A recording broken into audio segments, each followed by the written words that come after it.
Moi, Mobutu Sese Seko Kukumbendu Wazabanga, élu président du mouvement populaire de la Révolution et de droit président de la République, je jure d'observer la Constitution et les lois de la République du Zaïre.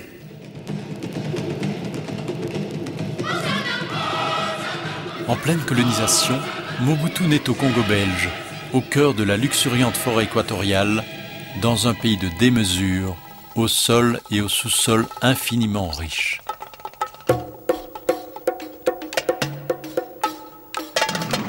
Mobutu grandit aussi dans un pays de légende, celle du roi belge Léopold II, le roi conquérant, le roi colonisateur qui, un demi-siècle plus tôt, s'était approprié à titre privé un territoire 80 fois plus étendu que son propre royaume. Je dois être franc avec vous, ma jeunesse était plus ou moins orageuse parce que je n'étais pas facile non plus. D'abord, mes origines, des origines modestes, né d'un père qui était cuisinier, des missionnaires catholiques dans l'Équateur.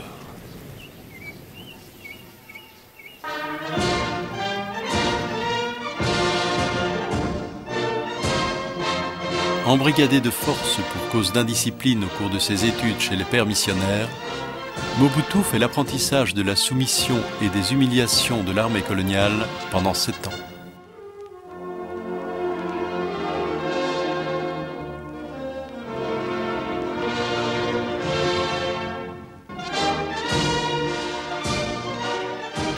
J'ai vu arriver donc dans mon bureau le jeune caporal secrétaire Mobutu. Donc c'était un jeune homme mince à l'époque, décontracté et qui avait l'air très sympathique. Nous l'avions surtout pris pour un peu pour collaborer à notre journal de la force publique, parce que il nous fallait quelqu'un qui parle très bien le lingala. C'est d'ailleurs, il a fait ça très bien. Et alors, on lui a même autorisé, on l'a autorisé pour son boulot à fréquenter un peu les milieux journalistiques de Kinshasa, donc de Léopoldville à l'époque. C'est comme ça qu'il a fait la connaissance de beaucoup de personnalités locales. Leaving the army, I believe after 7 years in service, he became a journalist in a normal public newspaper, if you will, but he also worked nights writing articles for an underground newspaper, which was favored independence. À 28 ans, Mobutu a le rare privilège d'effectuer un stage de journalisme durant l'exposition universelle de Bruxelles. Les Congolais en particulier étaient très contents ces jours-là et tous sont bien habillés.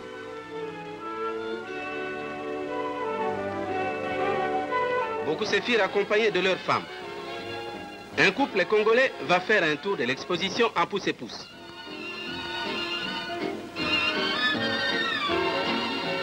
Les voilà en route. Ils sont souriants et très curieux des belles choses qu'ils voient autour d'eux. Représentant des autochtones en quelque sorte dans la rédaction de l'Avenir. Et quelle est la réaction des autochtones vis-à-vis de vos articles ou vis-à-vis du journal?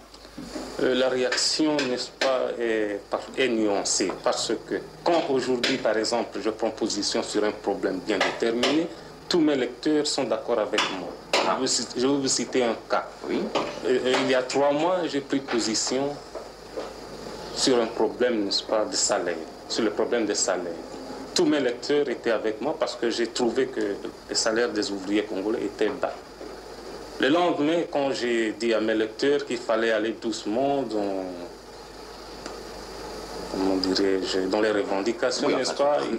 Oui, il faut être prudent. Et ils ont trouvé, n'est-ce pas, que j'étais traître, n'est-ce pas, je trahissais la cause, n'est-ce pas, des Congolais. Le métier de journaliste n'est pas tout pour, je vois. On va par là, n'est-ce pas, que le public vogue, enfin. De retour au Congo, Mobutu est un des seuls journalistes à témoigner des émeutes et des manifestations anticolonialistes des Congolais.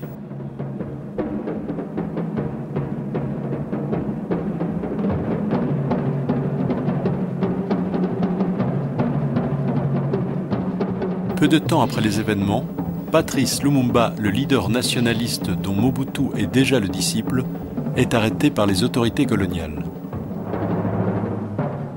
Il avait certainement des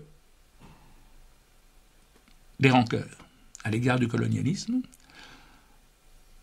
probablement les mêmes que celles que Lumumba a exprimées. Il faut peut-être moins aiguës, peut-être moins vigoureuses, mais sans doute fondamentalement les mêmes. Il ne faut pas oublier qu'il a été un proche collaborateur de Lumumba. Il a rencontré Lumumba quand Lumumba était en prison et qu'il est venu l'interviewer pour ses actualités africaines. Et puis il est devenu une sorte de secrétaire de Lumumba. Un an plus tard, libéré de sa prison, Patrice Lumumba, le héros du peuple congolais, arrive à Bruxelles pour y négocier l'indépendance de son pays. Mobutu est au premier rang de ceux qui l'accueillent. Du journaliste que j'étais, cette rencontre avec Lumumba m'a conduit à m'occuper plus de la politique que de tout le reste. Lorsque Lumumba est venu pour discuter avec les autorités belges de l'indépendance nationale, me trouvant sur place, il a fait de moi son secrétaire particulier. Lors des négociations indépendantistes, dans les coulisses du palais royal, Mobutu côtoie enfin ce jeune monarque du même âge que lui, avec déjà un destin historique, le roi Baudouin.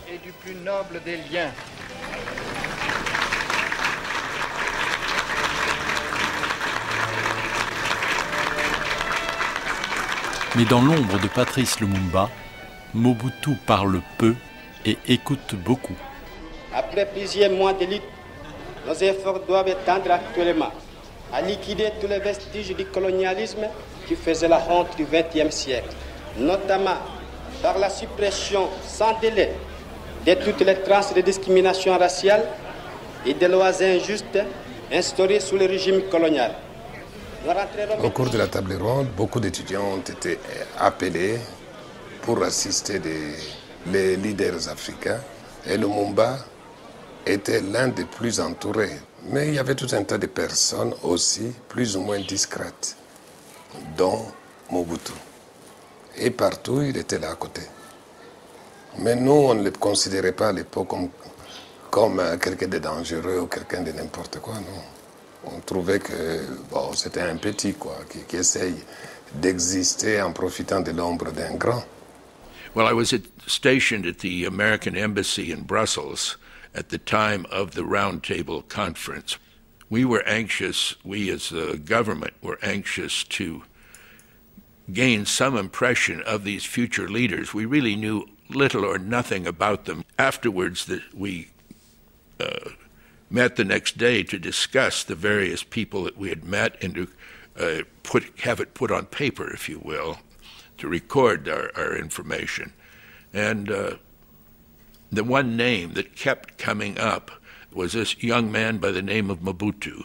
It was amazing now as I look back how many people spotted him as a potential leader.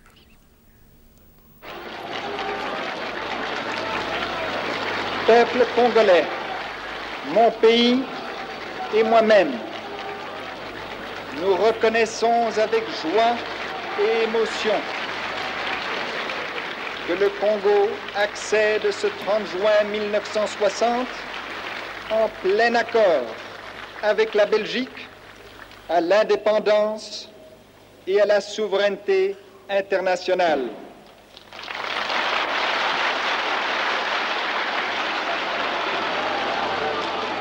La première République du Congo indépendant est dirigée par le président Joseph Kasavubu et par le premier Premier ministre Patrice Lumumba, qui, quand il forme le premier gouvernement, nomme Joseph Désiré Mobutu secrétaire d'État. En fait, l'armée se trouvait sans aucun commandement. Et dans le bureau de Lumumba, il y avait son secrétaire, qui était l'homme Mobutu.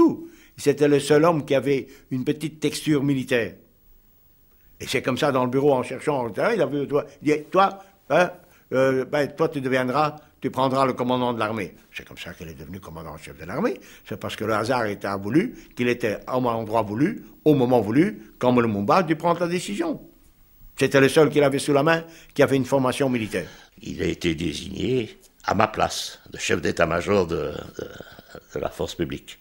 Donc, qui s'appelait ANC à partir de ce jour-là.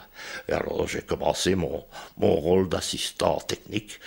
C'est-à-dire que je suis resté dans mon bureau, lui s'était installé dans le bureau du commandant-chef, et nous avons essayé, tant bien que mal, de remettre de l'ordre dans les affaires. Donc, après qu'il ait été votre subordonné, vous êtes devenu... Je suis devenu son je dirais pas son adjoint, son conseiller technique, théoriquement.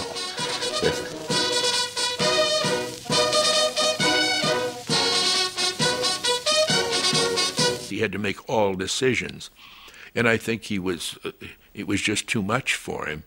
He was under constant pressure. He got in the habit of keeping a bottle of whiskey on his desk, and he would take a shot, just pick up the bottle and drink from it. And it was clear to me that he was losing his mind, that if he failed at this time, that the Congo would fall into the hands of the Soviets, and I did not. Certainly my country didn't want it. I didn't want it. It was the height of the Cold War. And he kept ignoring this recommendation, and as I'd talk with him, he'd pick up his bottle and drink from it, and I finally just snatched it away and smashed it across his desk. In rather strong terms, said, you'll either stop drinking or you will fail. À peine était-il nommé colonel que des gens se sont présentés pour le soudoyer. Ne fût-ce que sa voiture, je ne citerai pas de nom, mais les solliciteurs étaient nombreux et en général, ils venaient les mains chargées de présents. On l'a très vite éduqué à la corruption, sinon active, du moins passive. Il a dès le début, au lieu d'user d'autorité militaire, disons, il a plutôt toujours essayé d'arranger les choses par l'argent. Une enveloppe, enfin. Hein. Il travaillait plus par l'argent que par l'autorité. Quelques jours à peine après l'indépendance, Mobutu affronte une mutinerie au sein de l'armée. Né dans le désordre, la confusion et la hâte, le jeune État congolais sombre dans l'anarchie sanglante. Bientôt, les régions les plus riches en minerais, dont la province du Katanga, proclame la sécession. Celle-ci est fomentée par la puissante union minière qui exploite le cuivre, le cobalt et l'uranium. Elle est soutenue par la Belgique et par les colons blancs.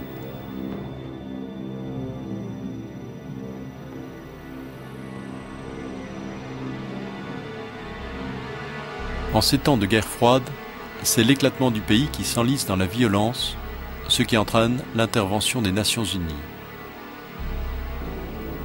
Le Premier ministre Lumumba et le colonel Mobutu tentent de ramener le calme et de préserver l'unité du pays.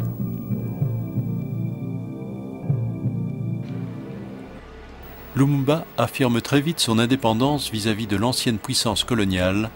Il l'accuse de fomenter les troubles. Tandis que Mobutu affirme sa fidélité aux puissances occidentales et accuse Lumumba de sympathie communiste. It must have been somewhere between the 12th and the 15th of August that the United States adopted a position that it would be preferable for a new government to come to power, i.e. that Lumumba should go. Decision was made at a very high level. I was told at the time it came from the President of the United States, but I have no way of proving or disproving that statement, that Lumumba should be physically removed. This was never sent to me on paper. I received an instruction that a person who would identify himself as Joe from Paris would arrive. I would recognize him, that he was a CIA officer, that I would recognize a senior CIA officer, and when I met him, I was to take my instructions from him. And one day I went out of the embassy going somewhere, And standing across the street was a man that I recognized. And he told me that it had been decided that Lumumba had to go, and if he could not go politically, that he had to be physically removed. L'armée prend le pouvoir au Congo ex-belge. Allô, allô, chers compatriotes, ici c'est le colonel Mobutu Joseph, chef d'état-major de l'armée nationale congolaise, qui vous parle de Léopoldville. L'armée nationale congolaise a décidé de neutraliser le chef de l'État jusqu'à la date du 31 décembre 1960. Comme chacun pourra dès demain s'en rendre compte, il ne s'agit pas d'un coup d'État militaire, mais plutôt d'une simple révolution pacifique. L'armée va aider le pays à résoudre tous ces différents problèmes qui deviennent de plus en plus aigus. Vive le Congo, vive l'armée nationale congolaise. Le colonel Mobutu abat ses premières cartes au grand jour. Ses soldats encerclent la maison du Premier ministre. Patrice Lumumba est placé en résidence surveillée. Quel jeu joue monsieur le colonel Mobutu? Ça a été votre homme de confiance, colonel Mobutu, non? Oui, ça a été un homme de confiance. Mobutu, il était mon secrétaire attaché au bureau de Bruxelles. Au moment de la formation du gouvernement, je l'ai fait venir ici. Je lui ai confié un poste important dans le gouvernement, secrétaire d'État à la présidence. Personnellement, je ne comprends pas son acte. Il a sa conscience. Croyez-vous à une réconciliation prochaine? Moi, je suis franchement pour la réconciliation. Au besoin, l'armée l'imposera. Il dit que je suis un perdant, mais au contraire, toute la campagne faite contre moi est interprétée par le peuple congolais comme une campagne contre le renversement du gouvernement, une campagne contre l'indépendance que nous venons de conquérir. Dès qu'il avait l'occasion, il humiliait le plus possible. C'était une façon de se venger de sa jeunesse à lui. Lumumba, c'était son père spirituel. Oui. C'est celui qui l'a fait devenir chef d'état-major. Donc c'était les grands, alors que lui n'était rien. Et alors à ce moment-là, dès qu'il a pu l'avoir, il a tout fait pour l'humilier, le réduire à zéro. Il y avait un désaccord avec Lumumba. Certains procédés que je n'approuvais pas. Par exemple, il pouvait, comme ça, sans me prévenir, aller dans un camp militaire et procéder à des nominations. Un tel caporal devenait lieutenant, tel sergent passait capitaine, commandant, et il signait devant les troupes à mon insu. Et puis ça ne pouvait pas me faciliter la tâche. Et comme je suis de nature qui aime l'ordre, j'ai remis de l'ordre. C'était ma façon de réagir. Pas contre la personne de Lumumba, mais parce que je n'aime pas le désordre. Et Lumumba, à ce moment, a disparu. Oui, c'est cela.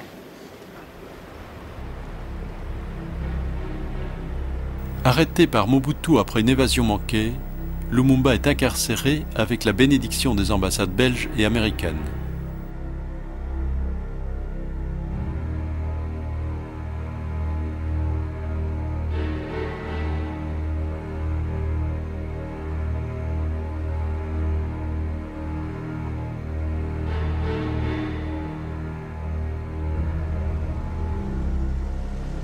Quelques semaines plus tard, le colis, surnom de code donné aux prisonniers, sera envoyé dans la province du Katanga. Au cours de ce voyage, Lumumba et ses compagnons seront victimes de cruels sévices.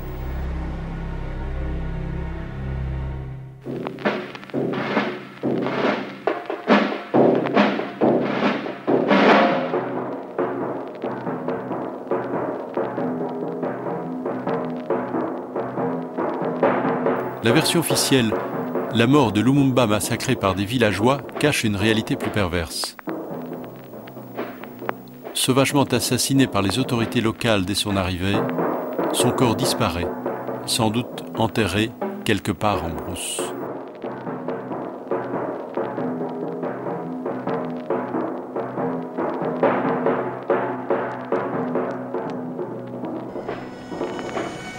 Une fois le Premier ministre assassiné, le chef d'état-major Mobutu contraint le président de la République, Joseph Kasavubu, à partager le pouvoir. Le pouvoir n'existait pas, le pouvoir était inexistant. Alors, l'armée a cru de son devoir de faire quand même quelque chose pour le prestige de ce pays. C'est ce que nous avons fait. Et tout le monde, à mon avis, on était content et doit en être content. Comme la situation tend maintenant à s'éclaircir, il ne sera plus question pour l'armée de se mêler de quoi que ce soit. Les politiciens sont payés pour ça, ils doivent tirer leur plan.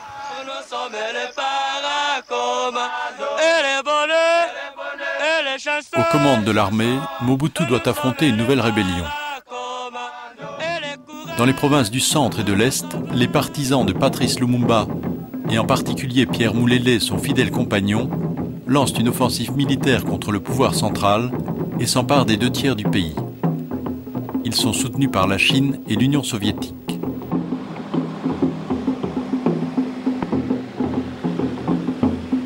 Mobutu essaye d'organiser la contre-offensive. Rien à faire, nous devons marcher à fond, même conclure des accords avec le diable pour refaire l'unité du Congo. Rien à faire. Et le Congo restera un et indivisible.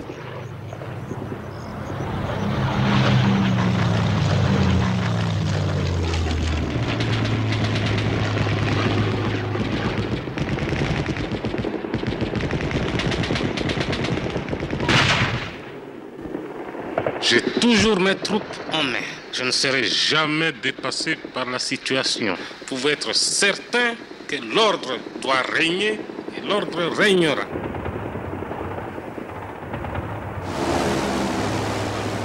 Durant cette guerre civile, Mobutu reçoit l'aide militaire et logistique des pays occidentaux, principalement de la Belgique et des États-Unis. Je suis content de cette armée parce que, d'abord, je me considère comme un chef vraiment aimé et écouté. Chaque fois qu'on me dit que ça ne va pas là-bas, j'y arrive. Et à l'instant même où j'arrive, il n'y a plus rien.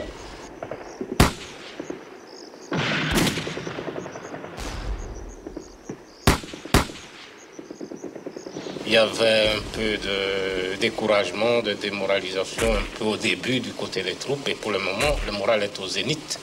J'étais avec eux, je leur ai parlé.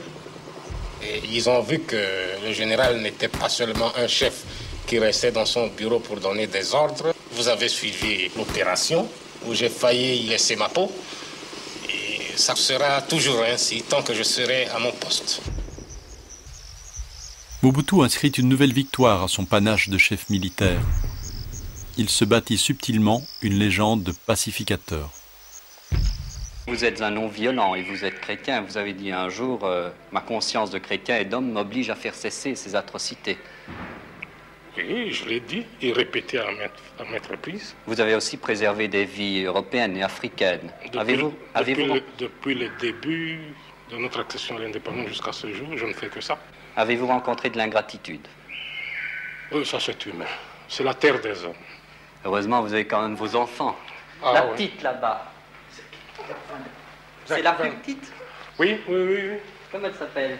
Marie-Antoinette comme sa mère. Oh, combien elle pèse? Vous ne savez pas. 6 kg 600 maintenant. Hein? Elle vous connaît? Oh oui, très peu. Elle veut venir, hein? Oui. C'est pas votre seul enfant, vous en avez quand même... J'en ai 6. Oh là. 3 garçons, 3 filles. Bonjour. Vous avez dit un jour, au fond, que l'armée ne ferait plus jamais de politique, mais qu'elle ne se sentait pas obligée à obéir à n'importe quel gouvernement. Est-ce que ce n'est pas un paradoxe? C'est un paradoxe, mais est-ce que ce n'est pas une contradiction? Ça peut être un paradoxe et une contradiction, mais il faut vivre la situation de la République pour bien comprendre ce que je voulais dire par là. Est-ce que la situation de septembre 60, la neutralisation des leaders politiques par l'armée, pourrait se reproduire? Je ne crois pas. Ça, c'est du passé.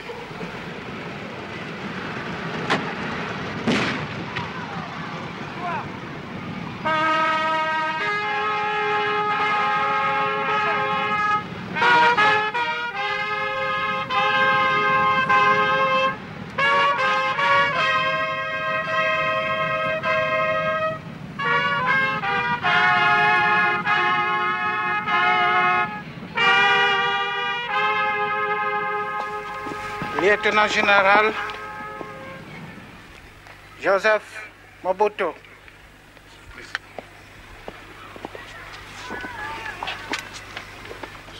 Le général-major Mobutu, Joseph Désiré, ici présent, est nommé lieutenant général de l'armée nationale congolaise, général-major, colonel, lieutenant-colonel. Nommé aux plus hautes fonctions de la hiérarchie militaire, Mobutu rêve désormais du pouvoir suprême qu'il doit cependant partager avec le Premier ministre et le Président de la République. Pour le bien du service et le respect de la discipline militaire.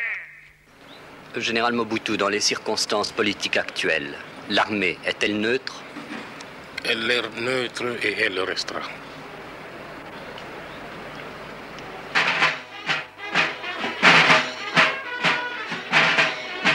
Mais personne ne peut imaginer, lors de ces fastes militaires, que ce pouvoir suprême, Mobutu se l'accordera 6 jours plus tard, quand il destituera le Premier ministre Évariste Kimba et le Président de la République, Joseph Kasavubu, contraint de se retirer dans son village natal, où il mourra quelques années plus tard. Jusqu'ici, nous avons constaté, je dis nous, pas moi, c'est-à-dire l'ensemble des chefs militaires, qu'il manquait de discipline chez nos hommes politiques.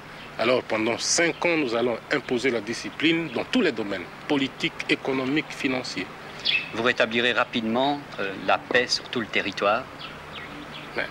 C'est la tâche à laquelle nous allons être attelés. Et vous aurez les mains plus libres que du temps des politiques? Mais bien sûr, j'ai toute mon armée avec moi. Tout est maintenant entre les mains, n'est-ce pas, du général Mobutu. 6 mois après son coup d'État, Mobutu dénonce un pseudo-complot dirigé contre sa personne. L'ex-premier ministre Évariste Kimba et 3 autres anciens ministres sont tombés dans un piège fomenté par le président Mobutu lui-même. Ils sont accusés de haute trahison et condamnés à la peine capitale. Quelques jours plus tard, lors d'une macabre mise en scène, ils sont pendus publiquement devant une foule glacée d'horreur. Jamais pareil événement n'était arrivé en public dans l'histoire du pays. Dans nos démocraties, nous ne pendons pas les politiciens, nous n'exécutons pas les politiciens. Mais, je vous répète encore ici, mon cher ami, nous ne sommes pas des Européens, nous ne sommes pas des Occidentaux, nous sommes plutôt nous autres des Bantous. Et puis, ne croyez pas, parce que nous avons été colonisés par les Occidentaux, que nous sommes devenus par là des Occidentaux, nous restons Bantous, et nous avons nos mœurs, qui ne sont pas le vôtre, qui ne seront jamais les vôtres. C'est dire que la démocratie, telle que nous l'entendons, n'est pas applicable telle qu'elle ici, à votre avis? On peut l'appliquer, mais pas à la lettre, comme chez vous. Quelle est la nuance exacte alors? La nuance, c'est que chez nous, le respect dû à un chef, par exemple, c'est quelque chose de sacré. On ne peut pas jouer ou blaguer avec un chef. Lorsqu'un chef décide, il décide, un point, c'est tout. J'ai décidé au nom du haut commandement que nous sommes au pouvoir pour 5 ans. Et un point, c'est tout. Il n'appartenait plus à un groupe de politiciens d'aller se mettre du côté des financiers pour provoquer encore des désordres ou des troubles dans ce pays. Ils l'ont fait, il fallait un exemple. Cette pendaison a eu une grande signification pour tout le monde. Parce que c'était un signal clair, lancé à l'intention des politiciens et qui disait, c'est moi le patron. Tout quiconque ne sera pas d'accord avec moi, eh bien, je pourrai le pendre. Personne ne fera jamais rien, je resterai patron. Il y a eu ce procès malheureux, parce que bâclé.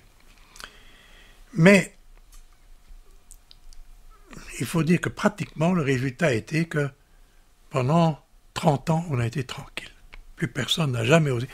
En Afrique, à Léopoldville ou Kinshasa, une histoire comme ça, tout à fait condamnable dans notre esprit occidental. Mais dans la pratique, pour Mobutu, c'était un petit peu comme l'assassinat du duc d'Enghien dans les fossés de Vincennes. Après ça, il n'y avait plus de raison de faire des coups contre Napoléon. C'est un peu ça. Il s'est montré le chef voilà. Incontesté et incontestable. Oui, et avec qui il ne fallait pas rigoler. Journée de souvenir que ce 30 juin 1966, journée d'espoir aussi. Gloire et honneur à cet illustre Congolais, à ce grand Africain, premier martyr de notre indépendance économique, Patrice Emery Lumumba.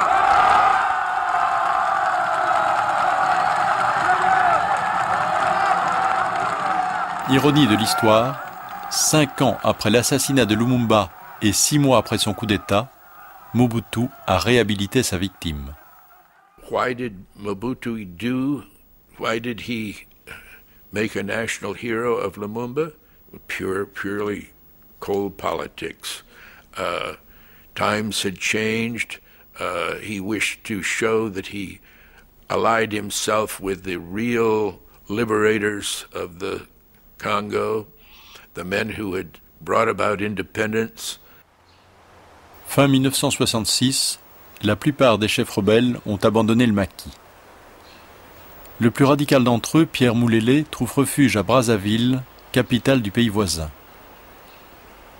Cet ex-ministre de l'Éducation nationale du gouvernement Lumumba accepte la proposition d'amnistie de son vieil ennemi, le général Mobutu.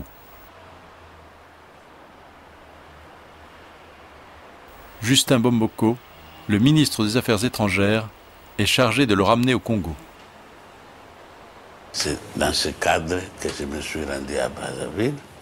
J'ai négocié le retour de Moulélé avec cette garantie que Moulélé, revenant ici, jouirait, n'est-ce pas, de cette fameuse loi d'amnistie. Le général Bobozo et les autres généraux sont allés chercher Moulélé chez moi de force à la maison et l'ont amené à une destination inconnue. Qu'est-il devenu? Vous avez pu en parler avec le président? Qu'est devenu Moulélé à partir de ce moment-là? À partir de ce moment-là, ils ont tué Moulélé. Convaincu que Mobutu ne pouvait manquer à sa parole, Pierre Moulélé n'avait pas prévu la traîtrise. Il sera torturé et massacré par les hommes de main de Mobutu. Ainsi disparaît un des derniers lumumbistes, un des derniers rebelles des années 60. Les léopards n'attaquent pas des faces en général. Ce n'est pas par sa force physique. Très souvent, des gens se promènent et le léopard est dans l'arbre. Et de là, il saute sur vous. Il y a toujours un caractère traître. Il sait manipuler les sentiments humains comme l'homme. Il parle comme un homme, mais c'est un fauve, un félin. Et cela va lui permettre de jouer et de rester au pouvoir pendant très longtemps.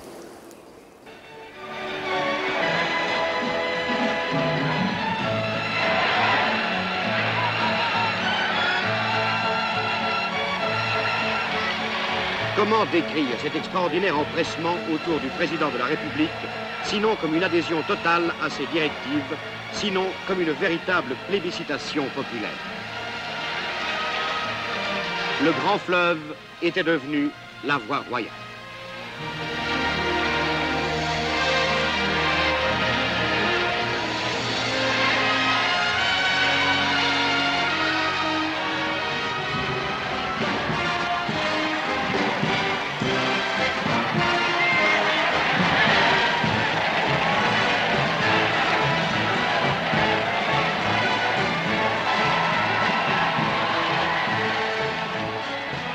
Je suis toujours dans le peuple, en train de lui fournir des explications, de lui rendre compte de mon action, parce que c'est mon juge, le seul juge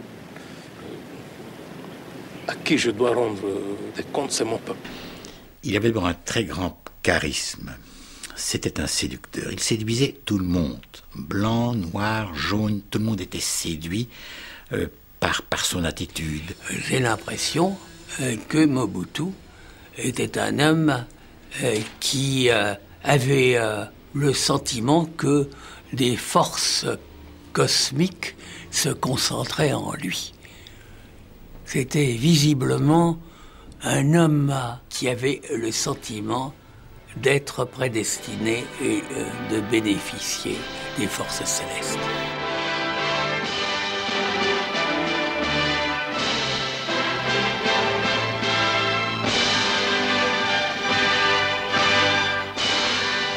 Grand apparat et grande affluence à l'Angili pour le départ du président de la République et de Madame Mobutu qui se rendent aux États-Unis.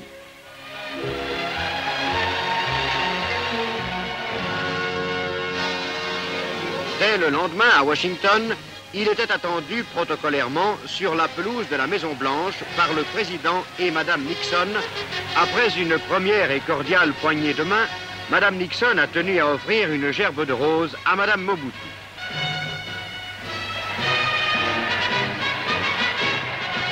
Le président et Madame Mobutu étaient les hôtes d'honneur du président et de Madame Nixon.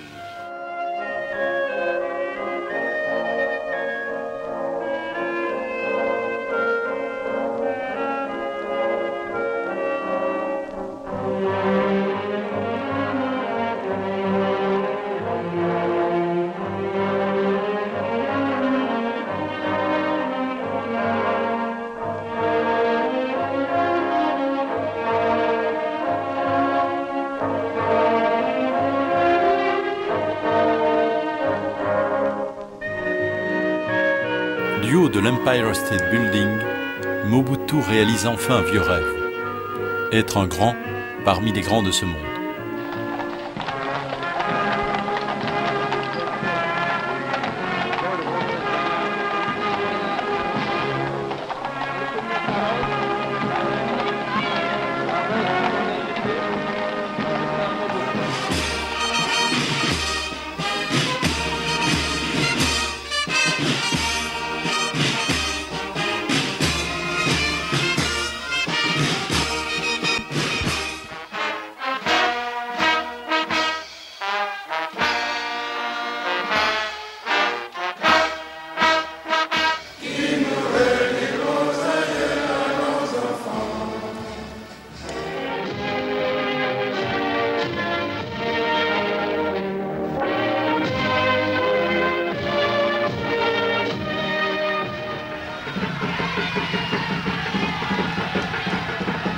Pour le 10e anniversaire de l'indépendance, le président Mobutu invite le roi de Belgique, Baudouin Ier, symbole de l'ancienne puissance coloniale.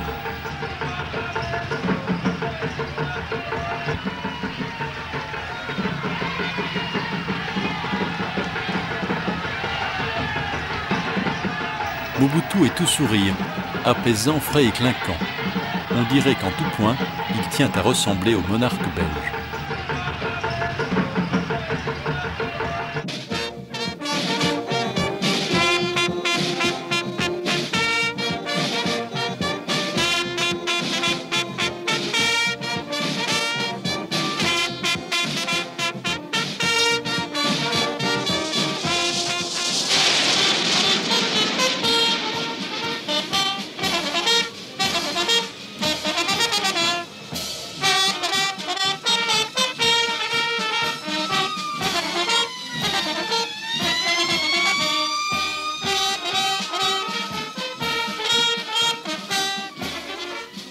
Mouvement populaire de la Révolution, José Mobutu et Mokambi fondateur.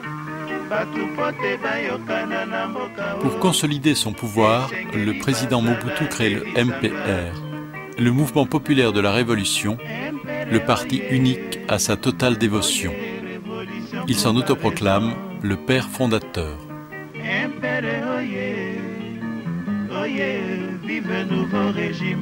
Il n'y a pas de parti unique au Congo. Nous sommes, un parti national et nous ne sommes pas un parti unique. Parti unique suppose quelque chose qu'on impose Nous n'imposons rien. Unique, ça suppose une opposition quelconque. Il n'y a pas d'opposition, je ne sais pas. Nous n'avons pas besoin d'opposition. Nous sommes des Bantous, nous ne sommes pas des Cartésiens comme vous pour des oppositions. Nous, comme le dirait Senghor, nous ne sommes pas un monde d'opposition. Nous sommes là pour la juxtaposition. On se met ensemble, on construit ensemble, voilà.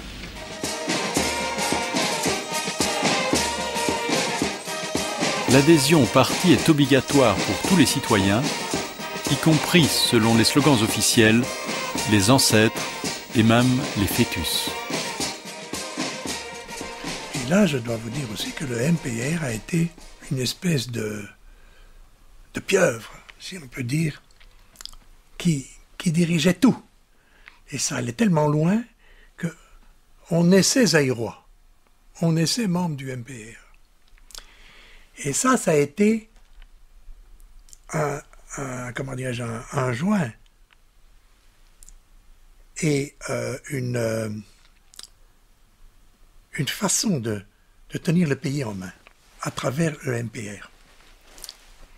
Et à lire Révolution Comparaison. Ça, longue. Très vite, voulant prendre l'histoire de vitesse, Mobutu radicalise sa révolution. Pour frapper l'imagination du peuple congolais, il rebaptise le pays, la monnaie, le fleuve. Le pays Congo devient Zaïre, la monnaie devient Zaïre, le fleuve devient Zaïre, c'est l'époque des 3 Z. Les prénoms chrétiens sont dorénavant prohibés. Le président de la République lui-même donne l'exemple. Joseph Désiré Mobutu est banni pour laisser la place à Mobutu Sese Seko Kukungbendu Wazabanga.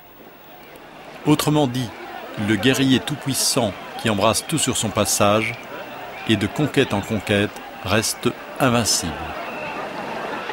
Pour perpétuer l'exploitation de l'homme noir par l'homme blanc, les colonisateurs se mirent à liquider systématiquement les traditions africaines, les langues africaines, la culture africaine. Bref, à abrutir complètement le noir, de façon à ce qu'il ne parle, ne pense, ne mange, ne s'habille, ne rit et ne respire que suivant le mode du blanc. La révolution ne laisse pas trépied. Les statues coloniales déboulonnées et jetées à l'arrière-cour de l'histoire, Mobutu instaure le mobutisme, ferment idéologique du parti unique. Le moboutisme, doctrine du MPR, c'est la pensée, les enseignements et l'action du guide Mobutu Sese Seko. Mobutu Sese Seko, de son parti, le père, de son président fondateur, Mobutu Sese Seko. Mais c'est moi qui ai créé le terme moboutisme. En fait, c'est quand il est revenu de Pékin et quand il est revenu de Pyongyang, donc de la Chine populaire et de la Corée du Nord. Là, le président a été vraiment frappé par le culte de la personnalité, par le pouvoir de Mao, par le pouvoir de Kim Il-sung. Tout le monde était derrière. Il a voulu faire la même chose ici. La faction du MPR qui les soutenait a essayé d'en faire les dieux sur terre pour consolider les pouvoirs, de façon que ces pouvoirs puissent rester, qu'il n'y ait plus aucune force qui puisse les contester. Et alors c'était le culte de la personnalité. Tout le monde devait faire référence à sa pensée, le maoïsme, quoi. Ils sont allés en Chine, ils ont importé les costumes Mao, mais comme ils n'étaient pas tout à fait authentiques, ils ont inventé les costumes, l'abacos, et tout un tas de choses qu'ils ont fait, mais visant uniquement à consolider les pouvoirs qu'ils détenaient.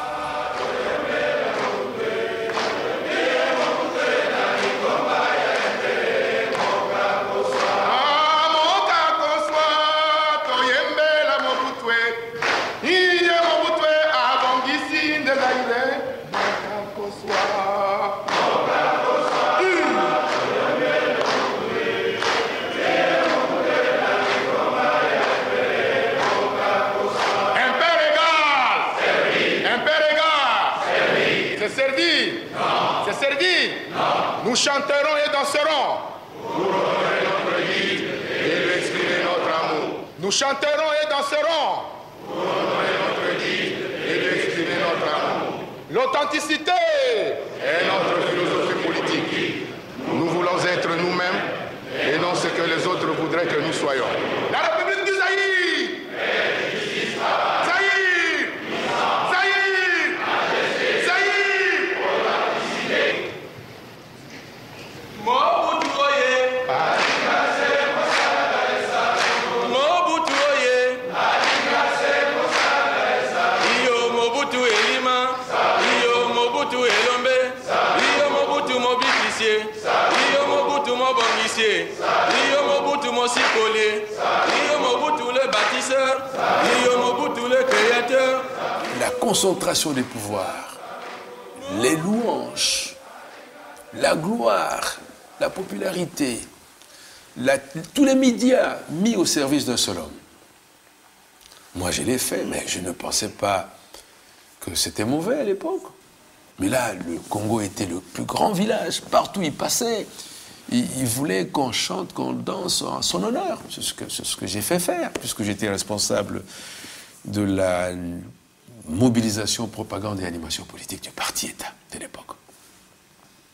Il aimait ça, il adorait ça. J'ai pris la photo de Mobutu, je l'ai mise dans les nuages. Et avant le journal télévisé, on voyait Mobutu surgir des images, comme un dieu, effectivement. Parce que les enfants, les petits, croyaient qu'il était effectivement Dieu, puisqu'il sortait des images.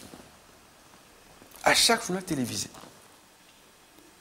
Quand je l'ai fait, il était tellement content. Il m'appelait, dit, mais mon cher, c'est ce que tu dois faire. C'est bien comme ça, continue comme ça. Mais moi, je lui disais, je le fais pour le développement du pays. Oui, continue.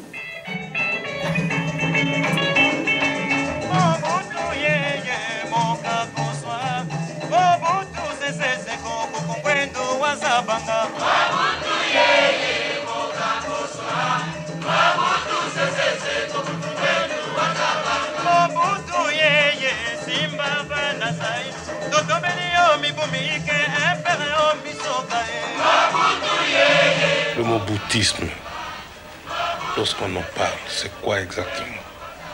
Ça se résume en ceci: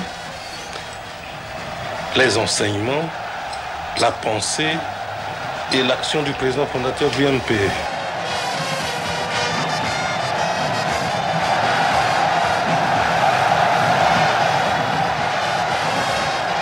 Mobutu, à un moment donné, il se prenait vraiment pour... Il ne croyait plus qu'il était un homme. Il était devenu Dieu.